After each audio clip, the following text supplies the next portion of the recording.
నమస్తే, welcome to TV 45 news. ముందుగా headlines. ఈసారి జగన్ 2.0 చూడబోతున్నారు వైఎస్ జగన్.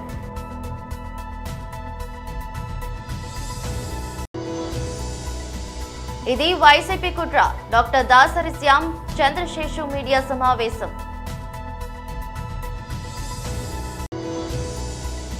సంగారెడ్డిని మరో జవహర్ నగర్ గా మార్చాలన్న కుట్ర జరుగుతుంది.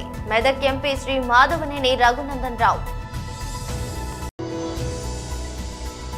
లైగర్ సినిమాలో నటించడం అనన్యకు ఇష్టం లేదు. చంకీ పాండే.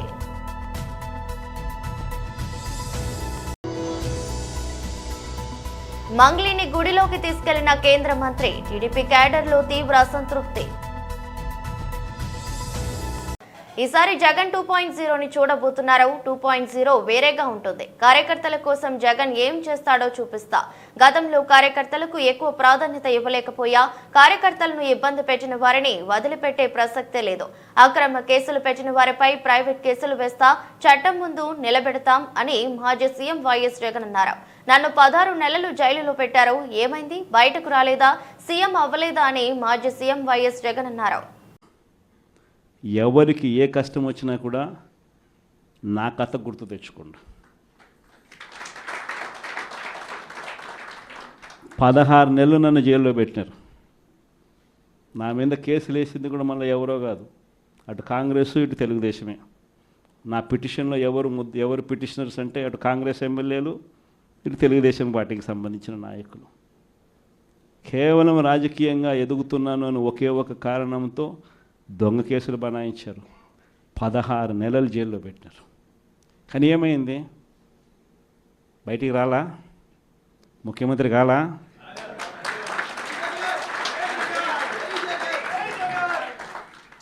ప్రతి ఒక్కరు ఇది గుర్తుపెట్టుకోండి. ఎవరికైనా ఇంతే. మహా చేస్తే వీళ్ళు ఏం చేయగలుగుతారు? దొంగ కేసులు పెడతారు, కాదండంలా బెదిరిస్తారు, కాదండంలా మహా అయితే 3 నెలలు లోపల వేస్తారు. అది కాదండంలా. కానీ ఏం చేస్తారు? 3 నెలల తర్వాత మళ్ళా వస్తాం, రెట్టించిన ఉత్సాహంతో మళ్ళా పనిచేస్తాం.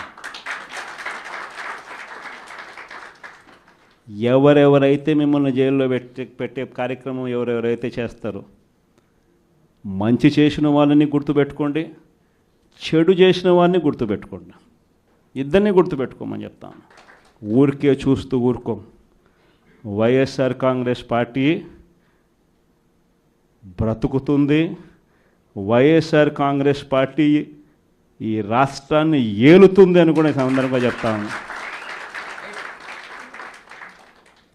మరో 30 సంవత్సరాలు ఏళ్తామని కూడా ఈ సందర్భంగా కూడా మరి గట్టిగా కూడా చెప్తాను. కాబట్టి ఎవ్వరూ కూడా వైఎస్ఆర్ కాంగ్రెస్ పార్టీకి సంబంధించిన ఏ కార్యకర్త వెంటికి కూడా పీకలేడు అని చెప్పి కూడా ఈ సందర్భంగా చెప్తాను. ఇది ప్రతి ఒక్కరూ గుర్తుపెట్టుకోండి. ఒక్కటే గుర్తుపెట్టుకోండి, ఈసారి జగనన్న 2.0 కొంచెం వేరుగా కూడా ఉంటుంది. ఈసారి జగనన్న 2.0 కార్యకర్త కోసం ఎలా పనిచేస్తుందో కూడా చూపిస్తుంది. ఇది మాత్రం నేను ఖచ్చితంగా చెప్తా ఉన్నా. ఎందుకనంటే జగనన్న 1.0లో బహుశా కార్యకర్తలకు నేను అంత గొప్పగా బహుశా చేయలేకపోయి ఉండొచ్చేమో. ప్రతి పథకము ప్రతి విషయంలోనూ కూడా మొట్టమొదటిగా ప్రజలే గుర్తుకొచ్చారు. ప్రజలకు మంచి చేయడం కోసమే నా టైం కేటాయించా, నా తాపత్రయపడ్డ ప్రతి విషయంలోనూ దానికోసమే అడుగులు వేశా.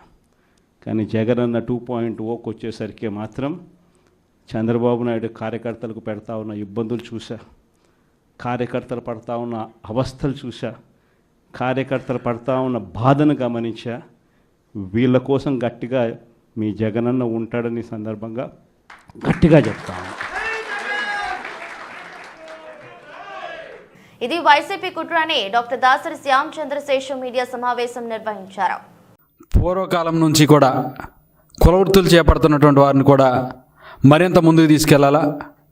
దానిలో మరి గీత కులాలు ఏవైతే ఉన్నాయో గౌడ, ఈడిగ, సెట్టుబల్జ, శ్రీశైన, ఏత, ఈ కులాలు అంటే కళ్ళు గీత మీద ఆధారపడినటువంటి కులాలకి ఆర్థికంగా వారికి పరిపుష్టినిస్తూ వారి యొక్క అభివృద్ధిలో మనం మంచి అవకాశాలు కల్పించాలని చెప్పేసి అని ఒక మంచి ఆలోచనతోటి ఏదైతే వారు జీవో నెంబర్ 13 ఇచ్చి ఆ 13 ద్వారా ఎన్నికలకు ముందు ఇచ్చినటువంటి హామీ ఏదైతే ఉందో ఆ యొక్క హామీ ఈ యొక్క మద్యం పాలసీలో 10% ఈ యొక్క గీత కులాలకు ఇచ్చి ఆ యొక్క గీత కులాలని ఆర్థికంగా ముందుకు తీసుకెళ్లాలని నిర్ణయించిన దాంట్లో 330 షాపులు ఈ రాష్ట్రంలో గీత కులాలకు కేటాయిస్తే దానిని ఓర్వలేనటువంటి జీర్ణించుకోలేనటువంటి వైసీపీ వాదులు, వైసీపీ సానుభూతిపరులు ఇష్టారీతిన వాటి మీద కేసులన్నీ వేసి మరి కనీసం టెండర్లు కూడా పడ్డానికి లేకుండా ఇది క్యాన్సిల్ అయిపోతూ ఉంటుంది,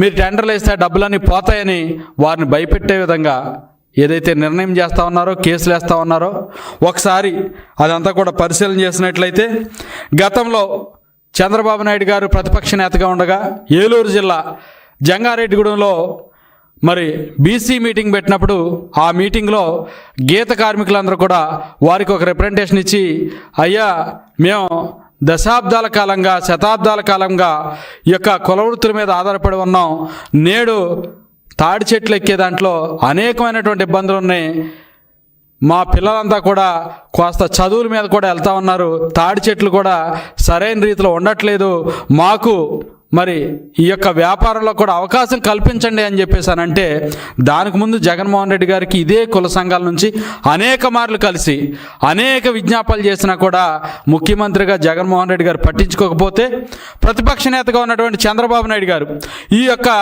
కులాల మీద ఉన్నటువంటి ప్రేమతోటి మీకు నేనున్నాను తోడుగా అని చెప్పేశారని వారు ఆ రోజు మాట ఇవ్వటం, దాని తర్వాత మరి ఏదైతే తూర్పుగోదావరి జిల్లాలో ఈ యొక్క యువనేత నారా లోకేష్ గారు పాదయాత్ర యువగాళం పాదయాత్రలో ఉండగా గోపాలపురం నియోజకవర్గంలో వారు గీత కులాలతోటి సమావేశమైనప్పుడు దాని మీద మరొకసారి మాట్లాడితే ప్రభుత్వమే మద్యం రన్ చేస్తూ ఉంది, పాలసీ ఏదైనా కూడా ఖచ్చితంగా మీకు న్యాయం చేస్తామని ఏదైతే మాట ఇచ్చున్నారో వారు ఇచ్చినటువంటి మాట ప్రకారం ఈరోజు గీత కులాలకి 10% కేటాయిస్తే మరి జగన్మోహన్ రెడ్డి గారు వారి యొక్క అనుచరులు, వారి యొక్క పార్టీ వాదులంతా కూడా గీత కులాల మీద కక్షగట్టి అత్యంత దుర్మార్గముగా వీటి మీద కేసులు వేయటం అంటే ఎంత దుర్మార్గం అనేది ఒకసారి ఆలోచన చేయాలి.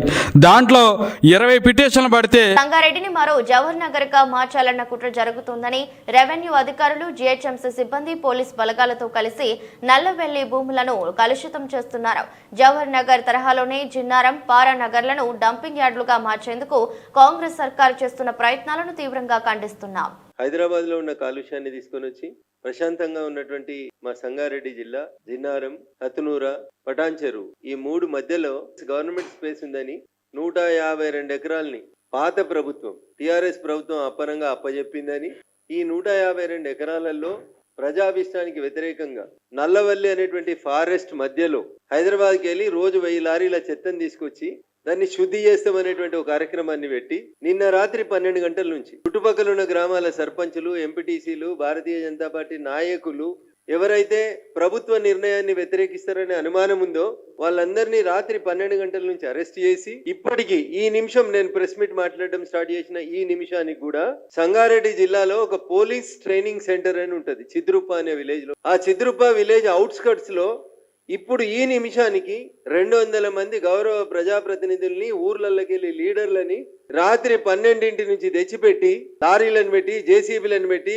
నల్లవల్లి ఫారెస్ట్ మధ్య లోపల పనిని ప్రారంభించిర్రు జీహెచ్ఎంసీ మరియు సంగారెడ్డి జిల్లా రెవెన్యూ యంత్రాంగం. దీన్ని తీవ్రంగా ఖండిస్తా ఉన్నాం. ఇప్పటికే మీ పుణ్యమా అని జీహెచ్ఎంసీ తీసుకున్న తప్పుడు నిర్ణయాల పుణ్యమా అని జవహర్ నగర్ అనేటువంటి ప్రాంతం ఒక రావణ కాష్టం లాగా మండుతుంది. ప్రజలు కాలుష్యంతో రకరకాలైనటువంటి ఇబ్బందులు పడుతా ఉన్నారు. మా సంగారెడ్డి జిల్లా పటాన్చెరు, జిన్నారం, కాజిపల్లి, గడ్డపోతారం ఇట్లాంటి ప్రాంతాలన్నీ కూడా ఇప్పటికే రసాయన పరిశ్రమల కాలుష్యం వల్ల మా భూమి, నీరు అన్ని కలుషితం అయిపోయి ప్రజలు కష్టపడుతుంటే హైదరాబాద్ చెత్త కూడా తీసుకొచ్చి మా కాలుష్యం లేస్తామని చెప్పి ఓ కొత్త పంచాయతీని అర్ధరాత్రి తీసుకున్నారా నిర్ణయం? పాత ప్రభుత్వం తీసుకుందా లేకపోతే ఇప్పుడు ఉన్నటువంటి రాష్ట్ర ప్రభుత్వం ముఖ్యమంత్రి రేవంత్ రెడ్డి గారు తీసుకున్నారా మాకు తెలియదు. నేను ఢిల్లీలో ఉన్నాను, పార్లమెంట్ నడుస్తా ఉంది. రాత్రి 12 గంటల నుంచి అరెస్ట్ చేసి ప్రజాప్రతినిధులందరినీ తీసుకొచ్చి ఇంకా వదిలిపెట్టలేదనే విషయం తెలిసినప్పుడు ఆ ప్రాంత ప్రజాప్రతినిధిగా తప్పనిసరిగా దీన్ని ఖండించాల్సిన అవసరం ఉంది అని చెప్పి ఇక్కడికి రావడం జరిగింది.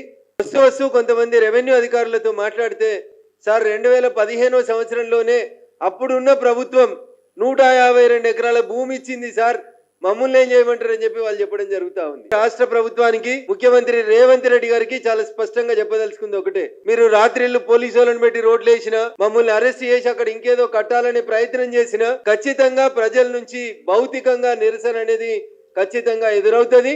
మీరు కాదు కూడదు అని పని మొదలు పెట్టినట్లయితే ప్రత్యక్ష పోరాటానికి దిగుతామని చెప్పి ఈ సందర్భంగా హెచ్చరిస్తా ఉన్నాం. విజయ్ దేవరకొండ పూరి జగన్నాథ్ కాంబినేషన్ లో వచ్చిన పాన్ ఇండియా మూవీ లైగర్ డిజాస్టర్ గా నిలిచిన సంగతి తెలిసిందే. ఈ చిత్రం ప్రేక్షకులను మెప్పించలేకపోయింది. ఈ సినిమాలో విజయ్ దేవరకొండ సరసన బాలీవుడ్ భామ అనన్య పాండే నటించింది. ఆమె తండ్రి సీనియర్ నటుడు నిర్మాత చంకీ పాండే ఈ చిత్రంలో కీలక పాత్రను పోషించారు. తాజాగా చంకీ పాండే మాట్లాడుతూ కీలక వ్యాఖ్యలు చేశారు. లైగర్ సినిమాలో నటించడం అనన్యకు ఇష్టం లేదని చంకీ పాండే తెలిపారు. ఈ సినిమాలో అవకాశం వచ్చినప్పుడు అనన్య అసౌకర్యకంగా ఫీల్ అయిందని చెప్పారు. తాను చిన్న పిల్లలా కనిపిస్తానని, హీరోయిన్ పాత్రకు సెట్ కానని తనతో చెప్పిందని, అదొక పెద్ద ప్రాజెక్ట్ అని, సక్సెస్ అయితే నీకు చాలా పేరు వస్తుందని ఆమెను తాను ఒప్పించానని తెలిపారు. సినిమా విడుదలయ్యాక రివ్యూలు చూసిన తర్వాత అనన్య చెప్పిందే నిజం అనిపించిందని చంకీ పాండే చెప్పారు. ఆ పాత్రకు అనన్య చాలా యంగ్ గా కనిపించిందని అన్నారు. ఆ తర్వాత ఆమెకు తాను ఎప్పుడు సలహాలు ఇవ్వలేదని, ప్రాజెక్టుల విషయంలో ఆమె నిర్ణయాలు తీసుకుంటోందని చెప్పారు. తనకు నచ్చిన పాత్రలను ఎంచుకుంటూ కెరీర్లో ముందుకు సాగుతుందని అన్నారు. వైసీపీ నేతలు, మద్దతుదారులు, ఆ పార్టీకి అనుకూలంగా పనిచేసిన అధికారులకు టీడీపీలోని కొందరు నేతలు అండగా ఉంటున్నారనే విమర్శలు వెల్లువెత్తుతున్న సంగతి తెలిసిందే.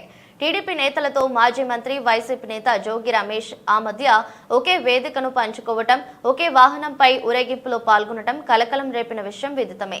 తాజాగా అలాంటి ఘటనే మరొకటి టీడీపీ శ్రేణులను ఆగ్రహానికి గురిచేస్తోంది. సినీ గాయని మంగ్లీ వైసీపీకి గట్టి మద్దతుదారనే విషయం అందరికీ తెలుసు. గత ఎన్నికల్లో వైసీపీ తరపున ఆమె ప్రచారం చేసింది. ఆ పార్టీ తరపున పాటలు పాడింది. ఫ్యాన్ కు ఓటేస్తే చల్లగా ఉంటామని ప్రచారం చేసింది. టీడీపీ తరపున పాటలు పాడాల్సిందిగా టీడీపీ వర్గాలు ఆమెను సంప్రదిస్తే తన నోట చంద్రబాబు పేరు ఉచ్చరించడం ఇష్టం లేదంటూ తిరస్కరించారనే ప్రచారం జరిగింది. అలాంటి మంగ్లీనే కేంద్ర మంత్రి రామ్మోహన్ నాయుడు అరసవిల్లి ఆలయంలోకి వెంట పెట్టుకుని తీసుకువెళ్లారు. రథసప్తమి ఉత్సవాల సందర్భంగా అరసవిల్లి ఆలయం వద్ద మంగ్లీ బృందం పాటల కార్యక్రమాన్ని ఏర్పాటు చేసింది. ఈ సందర్భంగా కుటుంబ సభ్యులతో కలిసి రామ్మోహన్ నాయుడు ఆలయంలోకి వెళుతూ మంగ్లీని కూడా వెంట తీసుకువెళ్లారు. దీన్ని టీడీపీ క్యాడర్ తప్పుపడుతున్నారు. జగన్ కు మద్దతు ఇచ్చిన మంగ్లీని వెంట తీసుకెళ్లి ప్రత్యేక దర్శనం ఎలా చేస్తారని టీడీపీ నేతలు, కార్యకర్తలు ప్రశ్నిస్తున్నారు. ఈ మేరకు సోషల్ మీడియాలో విమర్శలు గుప్పిస్తున్నారు.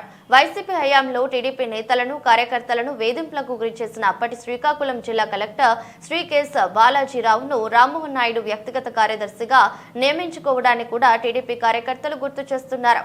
రామ్మోహన్ నాయుడు తీరుపై తీవ్ర అసంతృప్తిని వ్యక్తం చేస్తున్నారు. ఏఐటీయూసీ ఆధ్వర్యంలో ఆత్మకూరు ప్రభుత్వ వైద్యశాలలో పనిచేస్తున్న 14 మంది కాంట్రాక్ట్ వర్కర్స్ కు 9 నెలలు జీతాలు ఇవ్వాలని, అలాగే పీఎఫ్, ఈఎస్ఐ డబ్బుల జమను, ఈఎస్ఐ హెల్త్ కార్డును వారి కుటుంబ వివరాలను సేకరించి కార్డ్స్ ఇవ్వాలని, అలాగే ప్రభుత్వ ఆసుపత్రి నుంచి గుర్తింపు కార్డు ఇవ్వాలని, ఆత్మకూరు హాస్పిటల్లో పనిచేస్తున్న వర్కర్స్ అందరూ జీతాలు ఇచ్చేదాకా ధర్నాను కొనసాగిస్తామని ఏఐటీయూసీ వనపర్తి జిల్లా అధ్యక్షులు టి శ్రీహరి, డిఎంహెచ్ఓ అలాగే కాంట్రాక్టర్ పై చర్యలు తీసుకుని అధికారులు వేతనాలు వెంటనే చెల్లించాలని డిమాండ్ చేశారు. ఈ కార్యక్రమంలో హాస్పిటల్ సంఘం నాయకురాలు బాలరాజు, పార్వతమ్మ, నాగమ్మ, శైలజ, టి బాలకృష్ణమ్మ, ఏ బాలకృష్ణమ్మ, మణెమ్మ తదితరులు పాల్గొన్నారు. పిల్లలలో తినడానికి చాలా ఇబ్బందికరమైనటువంటి పరిస్థితి రావడం వల్ల బజారుకు వచ్చి మాకు వేతనాలు ఇవ్వాలి, వేతనాలు ఇచ్చేవాక మేము పనిలో రాము అని నిన్న హాస్పిటల్లో ఉన్నటువంటి సూపరింటెండెంట్కు వినతిపత్రం ఇచ్చి ఈరోజు ఉదయం 10 గంటల నుంచే సమ్మె ప్రారంభమైంది. అయినా మెడికల్ ఆఫీసర్కి పూర్తి వివరాలు చెప్పినా మీరు 1 గంట చేయండి, మళ్ళీ పనిలోకి రండి అనే పద్ధతినే చెప్తున్నటువంటి పరిస్థితి ఉంది. అంటే ఇక్కడనే పనిచేసే మంది చాలామంది పర్మనెంట్ ఉద్యోగస్తులు ఉన్నారు. ఏఎన్ఎంలు, అట్లాగే ల్యాబ్ టెక్నీషియన్లు, మిగతా అన్ని రంగాలకు సంబంధించినటువంటి వాళ్ళు పనిచేస్తున్నారు. వాళ్ళకంతా కూడా 1 నెల జీతం రాకపోతేనే చాలా ఇబ్బంది పడతాం. 9 నెలలు ఓచుకొని పనిచేస్తున్నామంటే చాలా గొప్ప పని అనేటువంటి వాళ్ళని ఇక్కడ పనిచేసిన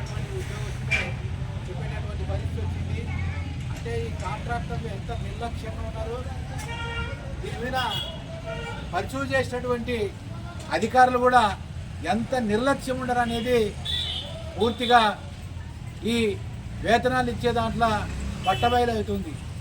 అదే కాకుండా చాలా సంవత్సరాల నుంచి చాలా నెలల నుంచి కూడా పనిచేస్తున్నటువంటి వారికి అందరికీ కూడా పిఎఫ్ కానీ ఈఎస్ఐ కానీ ఇప్పటికి కూడా ఆధారాలతో కానీ ఫామ్ 23 కానీ అలాగే ఈఎస్ఐకి సంబంధించినటువంటి కుటుంబ పర్టికులర్స్ కూడా తీసుకోవడంలో కూడా ఇంకా కార్డు ఇవ్వడంలో కూడా అట్లాగే గుర్తింపు కార్డు అంటే ఈ హాస్పిటల్లో పనిచేస్తున్నాం మేము మా వర్కరు అని ప్రభుత్వం నుండి కూడా గుర్తింపు కార్డు కూడా నేటి వరకు కూడా ఇన్ని నెలల తరబడి ఇన్ని సంవత్సరాల తరబడి పనిచేసిన ఈ ప్రభుత్వం కానీ కాంట్రాక్టర్ కానీ పట్టించుకోకుండా వెట్టి చాకిరీ చేస్తున్నటువంటి పరిస్థితి ఉంది.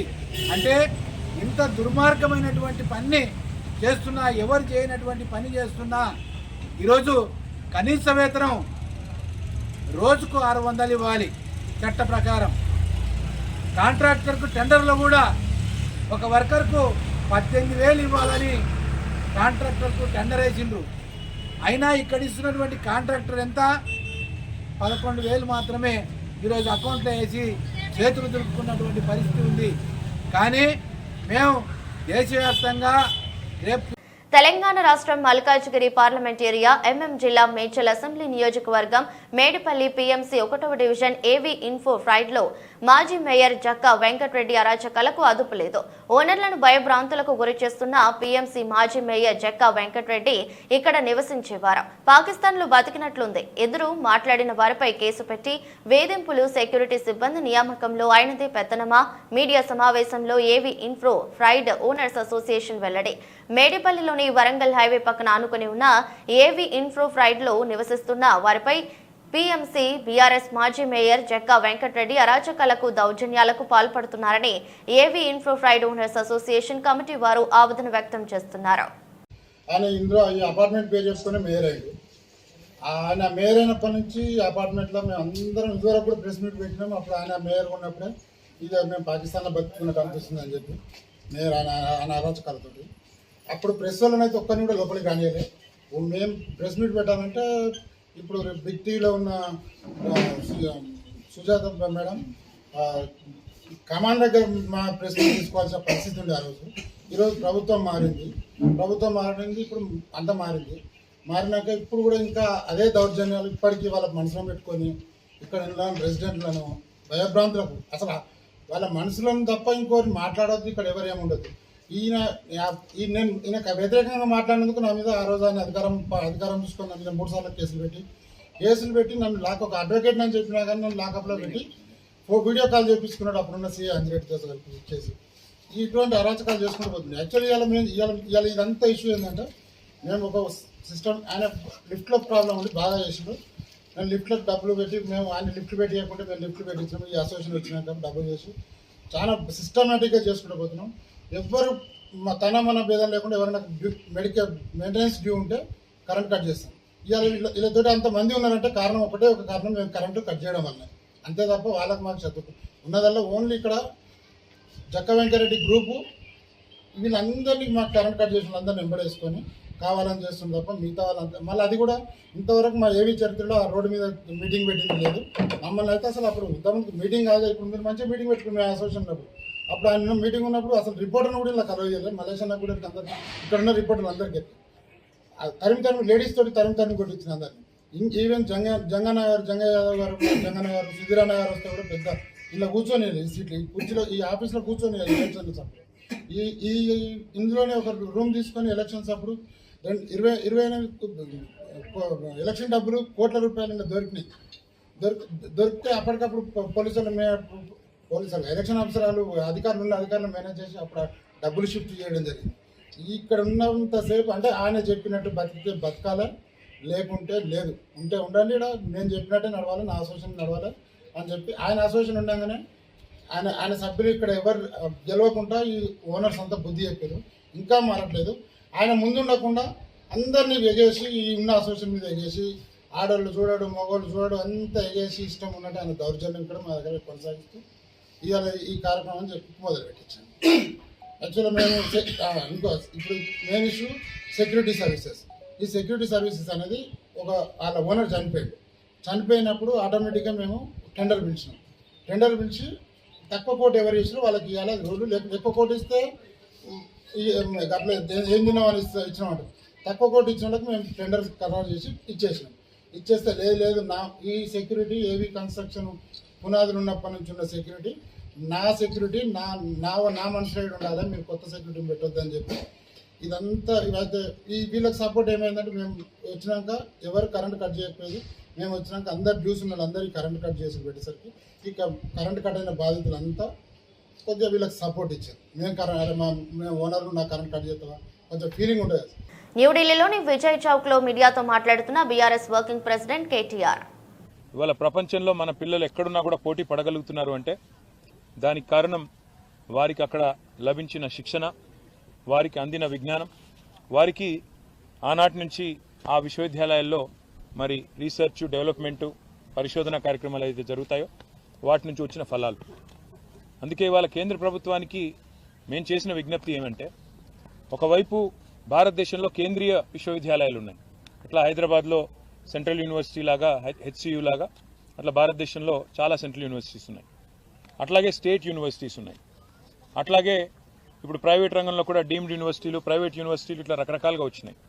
వీటితో పాటు కొన్ని ప్రత్యేకమైన సెంటర్స్ ఆఫ్ ఎక్సలెన్స్, ఐఐటీలు కావచ్చు, ఐఐఎంలు కావచ్చు, మన హైదరాబాద్లో ఐఎస్బి కావచ్చు, IIIT కావచ్చు, ఇట్లా కొన్ని నిష్ ఇన్స్టిట్యూషన్స్ కూడా ఉన్నాయి. మేము భారత ప్రభుత్వానికి ఇవాళ ధర్మేంద్ర ప్రధాన్ గారిని కలిసాం, అందరం కూడా కలిసి, కేంద్ర హెచ్ఆర్డి మినిస్టర్ గారు. వారికి ఏం విజ్ఞప్తి చేశామంటే, ఈ యూజీసీ మార్చే ప్రయత్నం ఏదైతే చేస్తున్నదో నిబంధనలు, అందులో మొట్టమొదటిది మాకు అభ్యంతరకరమైనది ఏమి అంటే, భవిష్యత్తులో రాష్ట్రాల యొక్క హక్కులను హరిస్తూ ప్రజాస్వామిక అదేవిధంగా సమాఖ్య స్ఫూర్తికి విరుద్ధంగా అన్ని విశ్వవిద్యాలయాల్లో కూడా, రాష్ట్ర విశ్వవిద్యాలయాల్లో కూడా, స్టేట్ యూనివర్సిటీస్లో కూడా సెర్చ్ కమిటీలకు, వైస్ ఛాన్సలర్ నియామకానికి సంబంధించి సెర్చ్ కమిటీలకు రాష్ట్ర గవర్నర్ గారికే బాధ్యత పెడుతూ ఒక నిర్ణయం తీసుకుంటున్నారు. ఇది ఎంతమాత్రం కరెక్ట్ కాదు. ఎందుకంటే ఇది సమాఖ్య స్ఫూర్తికి వ్యతిరేకం, ఫెడరల్ స్పిరిట్కి వ్యతిరేకం, అటానమీకి, ఇన్స్టిట్యూషనల్ అటానమీకి కూడా ఇది వ్యతిరేకం అని చెప్పి వారికి చాలా వివరంగా, దాదాపు అర్ధగంట సేపు వారితో మీటింగ్ జరిగింది. చాలా వివరంగా మేము వినోద్ కుమార్ గారు, సబితా గారి నేతృత్వంలో మా పార్టీ ఆఫీస్లో చాలామంది అకాడమిషియన్స్తో, చాలామంది విద్యార్థి సంఘాల నాయకులతో ఏదైతే సమావేశం జరిగిందో ఆ విషయాలన్నీ కూడా సావధానంగా వారికి వివరించి చెప్పాం. అట్లాగే వైస్ ఛాన్సలర్ల ఎంపిక విషయంలో కూడా పారదర్శకత పాటిస్తూ నిష్ణాతులైన వారికే అవకాశాలు ఇవ్వాలి అని వారు కూడా సూచించారు. మేము కూడా ఏకీభవించాం. ఖచ్చితంగా నిష్ణాతులే ఉండాలి, ఖచ్చితంగా అకాడమిషియన్సే ఉండాలి. అట్లా ఉంటేనే పిల్లలకు కూడా భవిష్యత్తు ఉంటుంది, దేశానికి కూడా భవిష్యత్తు ఉంటుందని చెప్పి కూడా వారికి కూడా చెప్పినాం. కానీ ఈ విషయంలో కేంద్రం పూర్తిగా కంట్రోల్ తీసుకోవడం గవర్నర్ల ద్వారా మంచిది కాదు, సమాఖ్య స్ఫూర్తికి మాత్రం ఇది వ్యతిరేకం, this is against federal spirit అని చెప్పి కూడా వారికి గట్టిగా ఖండితంగా చెప్పడం జరిగింది. అట్లాగే రాష్ట్రంలో కాదు, దేశం మొత్తంలో అన్ని విశ్వవిద్యాలయాల్లో కూడా దళిత, గిరిజన, బలహీన వర్గాల బీసీ స్టూడెంట్స్, స్కాలర్స్ కావచ్చు, పోస్ట్ గ్రాడ్యుయేట్ స్టూడెంట్స్ కావచ్చు, పిహెచ్డి స్కాలర్స్ కావచ్చు, ఇంకా మిగతా పిల్లలు కావచ్చు, ఇవాళ పెడుతున్న ఒక నిబంధన వల్ల వారికి తీవ్రమైన అన్యాయం జరిగే అవకాశం ఉందని చెప్పి కూడా మేము వివరించి చెప్పాం. ఒక క్లాజ్ తీసుకొస్తా ఉన్నారు, no suitable candidate found, NSF అని ఒకటి తీసుకొస్తా ఉన్నారు. అంటే ఈ విచక్షణాధికారం మరి మనం ఆ విశ్వవిద్యాలయానికి వదిలేసినట్టయితే వారి ఇష్టానుసారంగా అవసరమైతే అప్పుడప్పుడు అబ్యూస్ చేసి, వాళ్ళ ఇష్టం లేని వ్యక్తులు ఎవరైనా ఉంటే NSF కింద తోసేసి అక్కడ అర్హత కలిగి ఉండి కూడా రాజకీయాల వల్ల కానీ, ఇతరత్ర కారణాల వల్ల కానీ, ఏదైనా ఇతర విషయాల వల్ల కానీ సూటబుల్ SC, ST, OBC క్యాండిడేట్లకు అన్యాయం జరిగి ఇతర కమ్యూనిటీస్లో ఉండే వారిని, ఇది మంచిది ఎంతమాత్రం కాదు. కాన్స్టిట్యూషనల్ వార్తలు ముగించే ముందు మరోసారి హెడ్లైన్స్. ఈసారి జగన్ 2.0 చూడబోతున్నారు వైఎస్ జగన్.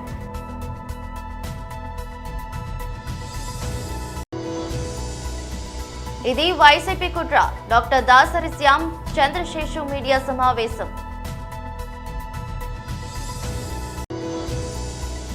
సంగారెడ్డిని మరో జవహర్ నగర్ గా మార్చాలన్న కుట్ర జరుగుతుంది. మెదక్ ఎంపీ శ్రీ మాధవనేని రఘునందన్ రావు. లైగర్ సినిమాలో నటించడం అనన్యకు ఇష్టం లేదు. చంకీ పాండే.